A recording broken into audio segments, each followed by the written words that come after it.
In today's show, we're looking at players who might be buy lows. We're looking at players who might be sell highs. We're also looking at Michael Bolton.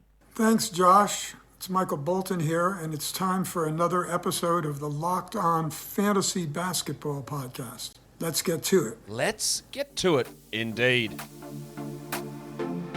You are Locked On Fantasy Basketball, your daily fantasy basketball podcast, part of the Locked On Podcast Network.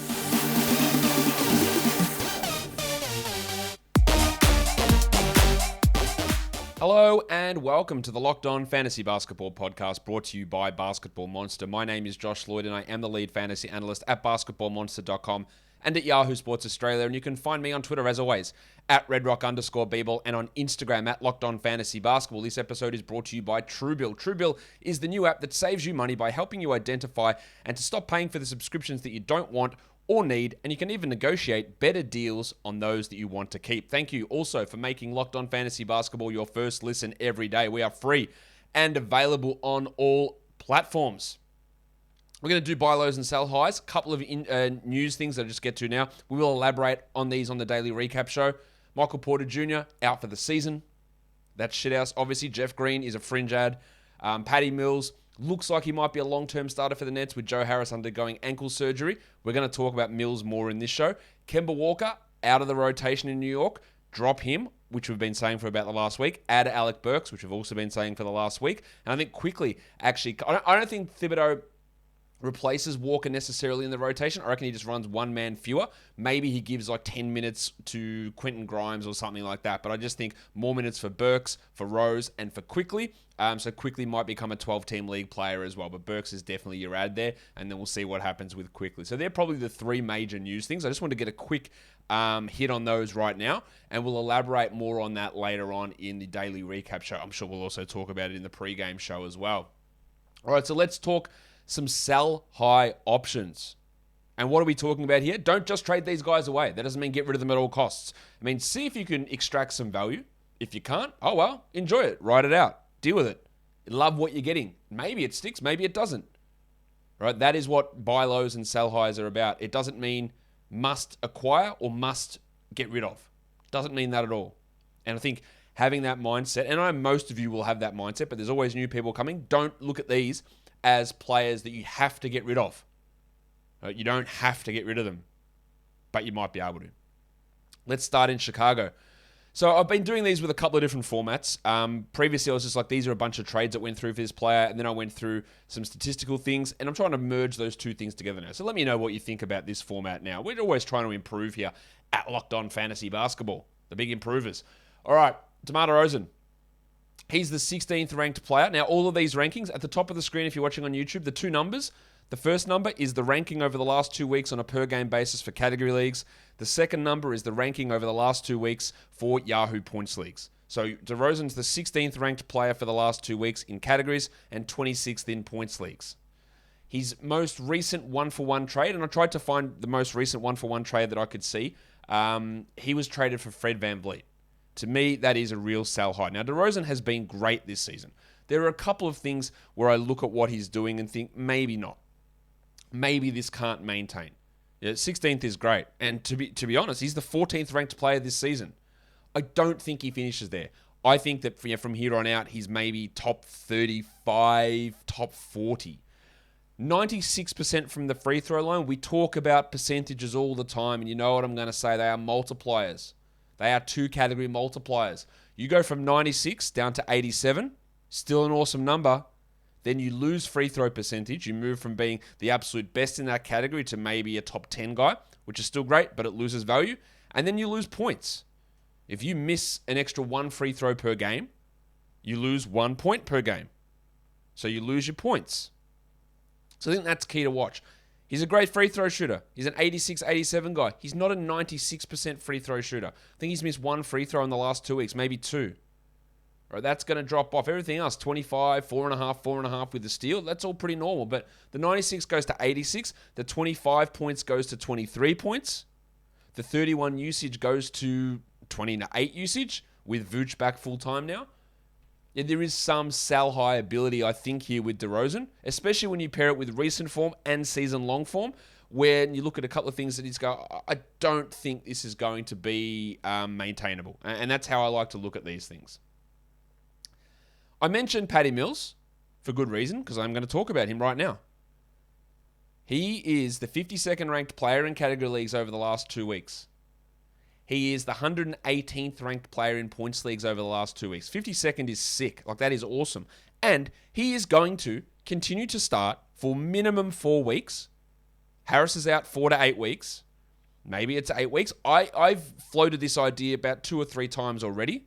I can't remember if it was on podcasts or if it was on my writing on Basketball Monster. I don't know. But I know I've mentioned this multiple times, that I think he will continue to start when Harris comes back, or there is a possibility of that. Now, I think it is almost like an 80% chance Mills continues to start this season. So the minutes have been high, like 33 or 34 a night. That's been really high. But what is really fueling him, actually, we'll get to that in a second. Recent traded with Jordan Clarkson for Draymond Green. Now, obviously, Clarkson and Mills are very different players for Green, but Green is by far the better fantasy player. Mills' last 2 weeks are fueled by the following numbers. 56.3% field goals. 53% three-pointers. Now, I said at the start of the year, Patty Mills wouldn't shoot 100% from three. I was right on that, but he is a 50% three-point shooter this season. And he's at 53 over the last 2 weeks. And he's shooting, unbelievably, 69% on his twos. Giggity! I 100% guarantee you that at some point, Patty Mills will not remain a 50% three-point shooter. And we talk about double multipliers for percentage categories. 3-point percentage is a triple multiplier. It improves your field goal percentage, it improves your points, and it improves your three-pointers made. So that goes down from 53% to a very good 41%, and he loses probably 70 ranking spots, bang, straight away, maybe more. Because he's getting like no rebounds, no assists, he doesn't get steals, he's not high usage. He's getting by on insane shooting, and he is a legend, a legendary shooter. He is great. Nobody is this good. Literally nobody is this good, and he won't maintain this. Even if he maintains 31 minutes a night, he will not maintain that level of shooting, and I feel really good about predicting that. And that's not going out on a limb at all to say this bloke won't be a 56% or 53% three-point shooter, but people don't often dig into that. They'll just say, well, look at him, he's killing it. No Joe Harris, 52nd ranked player, bang, Patty Mills, love it. That's what you should be looking at doing, is trading away before those numbers get not found out, but before things fall away for Patrick Mills. I do have to tell you right now about TrueBill. Do you know why your free trials renew without your consent? Because big business, they're out to scam you. They're greedy corporations pocketing your money. Jesus. Download TrueBill to take control of your subscriptions. TrueBill is the new app that helps you identify and stop paying for subscriptions that you don't need, want, or that you simply forgot about. On average, people save up to $720 a year for TrueBill. That's amazing. $720 a year. Jesus. How many Built Bars and cheeses can you buy with that? Companies make subscriptions hard to cancel. So TrueBill, they just slide right in there and they just say, no. We're going to make it incredibly simple. We just link the accounts, and TrueBill, they cancel your unwanted subscriptions in one tap. And your TrueBill concierge is there when you need them to cancel those unwanted subscriptions so that you don't have to. TrueBill has over 2 million users and helped them save over $100 million. It's a lot of subscriptions that someone may have had.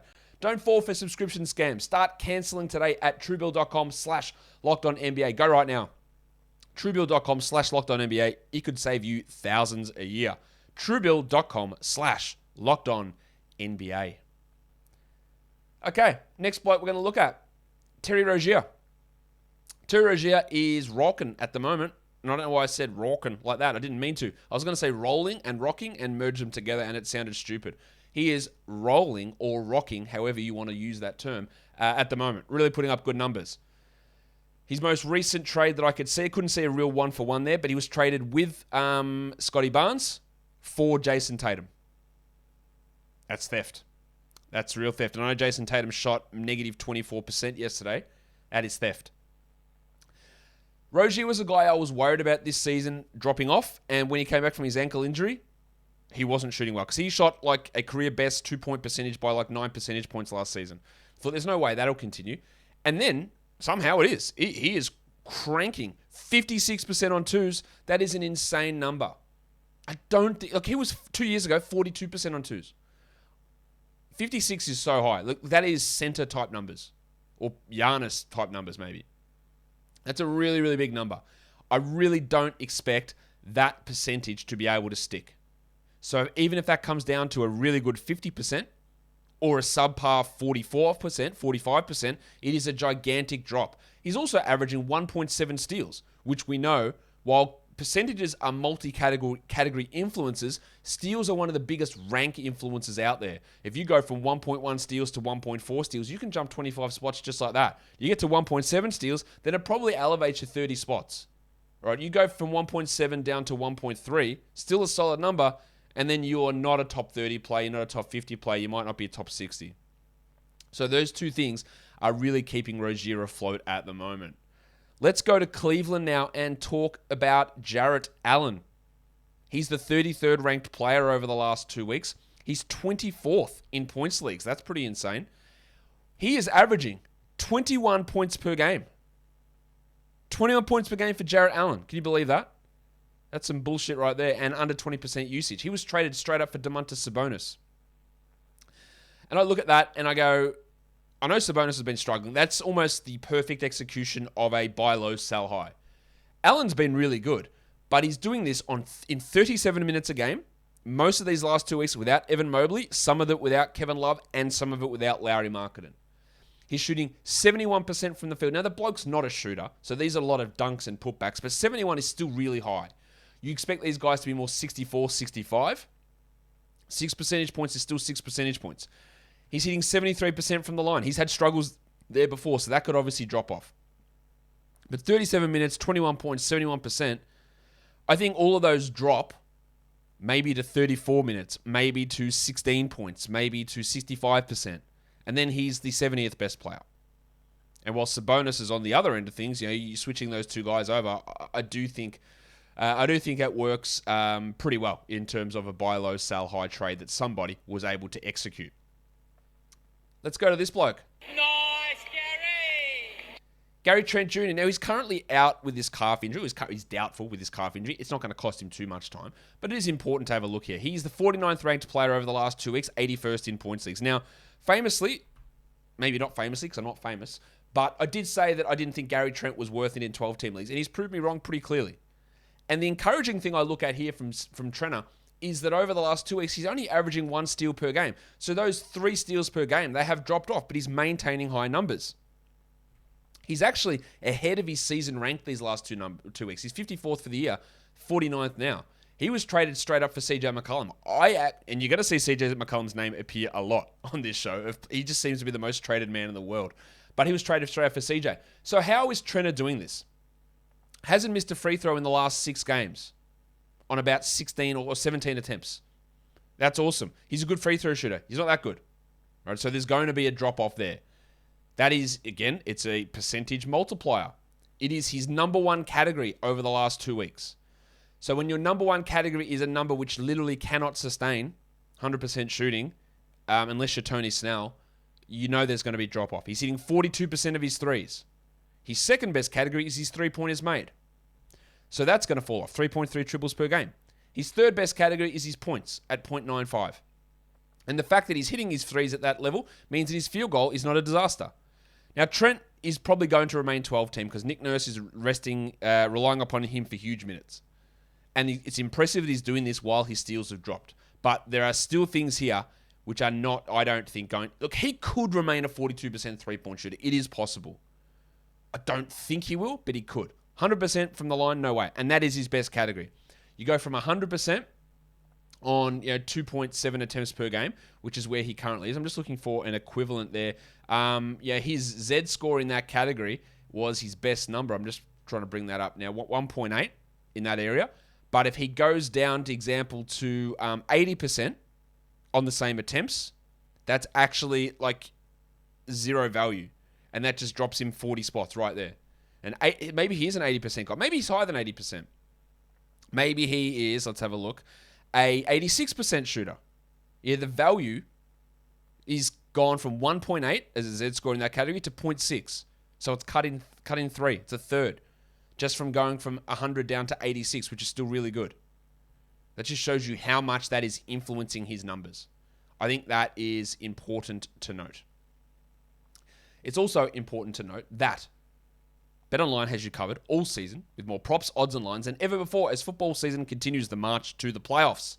BetOnline is your number one spot for all of the sports action this season. Head to the new updated desktop or mobile site and sign up today and receive a 50% welcome bonus on your first deposit using the promo code LOCKEDON. From basketball, football, the NHL, boxing, and UFC, right to your favorite Vegas casino games. Don't wait and take advantage of all of the amazing offers for the 2021 season. BetOnline is the fastest and easiest way to bet on all of your favorite sports. BetOnline is where the game starts. Something interesting, which you guys won't find interesting at all when doing the BetOnline read. It says, BetOnline is the fastest and easiest way to bet all your favorite sports. But for us in Australia, that grammar sounds horrific. So I would say to bet on all your favorite sports. You say bet your sports, we say bet on. I don't know why, but saying bet your favorite sports sounds stupid to me. So I don't say it. There you go. Sorry, BetOnline. Deal with it. Let's go on to some buy low players. Bam! Bam! Bam! Bam! All right, he's been shithouse. There's no other way to say that. He's been dreadful. The 226th ranked player over the last 2 weeks, Bam Adebayo. He's 60th for the season. What's going on with this bloke? He was another player who was traded straight up for CJ McCollum. He's 82nd in points leagues over this time. What is going on? Why is he this bad? Well, there are two huge things. He has not blocked a single... Kids, cover him. He has not blocked a single fucking shot for 2 weeks. He's a center. Block some shots, my guy. People look at Bam and think he is this great rim protector. He is not. He is a good defender, but he is not a shot blocker at all, right? But block a shot, man. He's averaging 15 and 7 with under 4 assists. We know the assists are never coming back. We know that. The steals are at 0.6. That's rough. And now, for a guy that improved to like high 70s in free throws, he decided to tank our free throws by hitting 56% of them. That's pretty rough. But he's much better than this. He's much better, I think, even than the 60th ranked player who he is for the season. I think, we're talking top 35, top 40 at worst. So it is time, I think, where you can pounce on Bam Bam. Spencer Dinwiddie, 148th over the last 2 weeks, 129th in points leagues. Now, I was down on Dinwiddie at the start of the season. He was a real bust player for me when looking at some places had him ranked, I think ESPN had him ranked 50th. Yahoo had him maybe 80th. And I was like, no, I'd like to take him in the 110 range. All right? He's actually 89th for the season. There was some outliers early on that did bump that up. But at the moment, 148th over the last 2 weeks, 129th in points leagues. Points leagues, I thought he could be top 70. He was traded straight up for Ivica Zubac. Now, I think that's a great buy low because I think Zubac is actually trending down pretty quickly at the moment, and we'll see where he ends up. But with the 3 centers that they're running in LA, I think he's trending down. Why is Dinwiddie this low? He's never been a good steals guy at all, but 0.3 steals is embarrassingly bad over 6 games. That's 2 steals in 6 games. That number's going to improve. Under 5 assists as well. That'll improve. Under 20% usage. Well, that's just weird. I don't know what's going on there. Kyle Kuzma and Montrezl Harrell are jacking shots.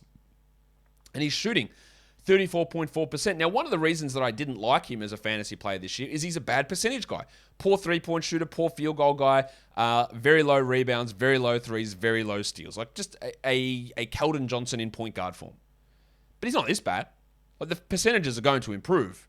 He's going to get more than 1 steal every 3 games. I hope. He's going to average more than 12 points. He's going to get more than 20% usage. I think there is a big step up coming for Spence. Let's go to OKC and talk about Shai Gilgeous-Alexander. He's the 158th ranked player over the last 2 weeks for category leagues, 62nd in points leagues. He was traded straight up for a bloke we're going to talk about in a second. It's Big Vucevic. One of the rare buy low for buy low deals. Shai's struggling. He's dealing with some ankle problems, but he has returned from that. The minutes are fine, 35 and up, but averaging 14 points. 14? Why? Well, here you go. Really easy. 31% from the field. Last year, remember how efficient he was, like 48 from the field. 19% from 3. Now, you can say he's not a 39, 40% three-point shooter. He's not a 19% three-point shooter. And he's also at 73 from the line. So all of those things are making me look at Shai and go, well, that's shithouse. That is obviously dreadful. That is a true shooting of 40.5%. Jaylen Greene actually looks down at that number. That's how bad it is. There is gigantic room for improvement here. This 31 field goal can easily hit 46. The free throws can hit 88. The three-pointers can hit 40. Like these, we're talking gigantic jumps, which is going to take him from 158th to 40th or 35th or whatever number you want. There is so much room for Shay to improve here. And it is absolutely as clear as dog's balls why it's so bad. But it's only as clear as dog's balls if you know where to look. And not everyone knows where to look. They'll just look and go, kids, again, cover your ears. Fuck this guy. They're going to fucking sit him and they're going to tank him. And the bloody Thunder, this guy's shithouse. He's killing me. Why is he averaging 14 points when they're looking at it? And they don't see why. And people react to that stuff really viscerally, especially if he had a shit game in the last 2 days of a week to cost a matchup. Right? And that means you can extract value there. Now, I said he was traded straight up for Vooch. Well, let's look at Vooch, who is also a buy low player. Now, Vucevic's usage is shocking at the moment in Chicago. It's not looking good. I don't necessarily think that's coming back. 135th over the last 2 weeks, 37th in points leagues. He was traded straight up for CJ McCollum, another one. Now, Vooch is not a top 20 player. I don't think he's going back to that. But 42% from the field. Why is this man, a center, trying to make himself into Andre Drummond as a center? Hit some shots, mate. Everything is way off. He looks completely out of whack with his lack of usage, and maybe that fixes, but I don't think it's going back to where he was last year. And remember, last year was a massive outlier for Vooch. He had literally never been that good before. Never. But he's not this bad. He's not 42% shooting. He, in the 3 games back since COVID, is hitting 29% of his free throws. 29. Are you kidding? 29. I could hit 29%. I'm very confident of that. He's also hitting just 25% of his threes. That's shocking. He is 72nd this season. I think top 50 for him will come, not top 20 or top 30. But that's shocking. And then another bloke who's just back from injury. But again, I base this not on, well, just look at the numbers. Because I had people ask me, hey, I'm worried about Jaylen Brown, man. I need to trade him. If the injuries are bothering me, is he ever going to be good again? I've had people say this to me, multiple people. So I have to include this. He's 134th over the last 2 weeks, 108th in points leagues. He was traded straight up for Toby Harris. I think Brown is going to be back and better than Toby Harris. He's shooting just 42% from the field. He is way more efficient than that. It's not just about the 25 minutes a game he's playing. And also just 1.5 assists per game in those 25 minutes. So those 2 things, those 3 things. The minutes for Jaylen need to improve, and they will. The field goal percentage is going to improve, and the assists are he's not going to be averaging 7 assists, but he's going to average more than 1.5. I feel pretty good about saying that. And that'll do it for me in this buy low show. I'll be back later on. What to watch for show, pre-game show, daily recap show. It's all coming up. Lots for us to talk about, so follow this podcast and you'll never miss an episode. Apple Podcasts, Google Podcasts, Stitcher, Spotify, and on the Odyssey app. Make sure you're also checking out the Locked On Bets podcast for the best betting action you can find. And I'm on YouTube. If you are watching, you know that. Why don't you shove your thumbs right up? Chuck them in the middle. Drop your comments down below. Guys, we're done here. Thank you so much for listening, everyone. See ya.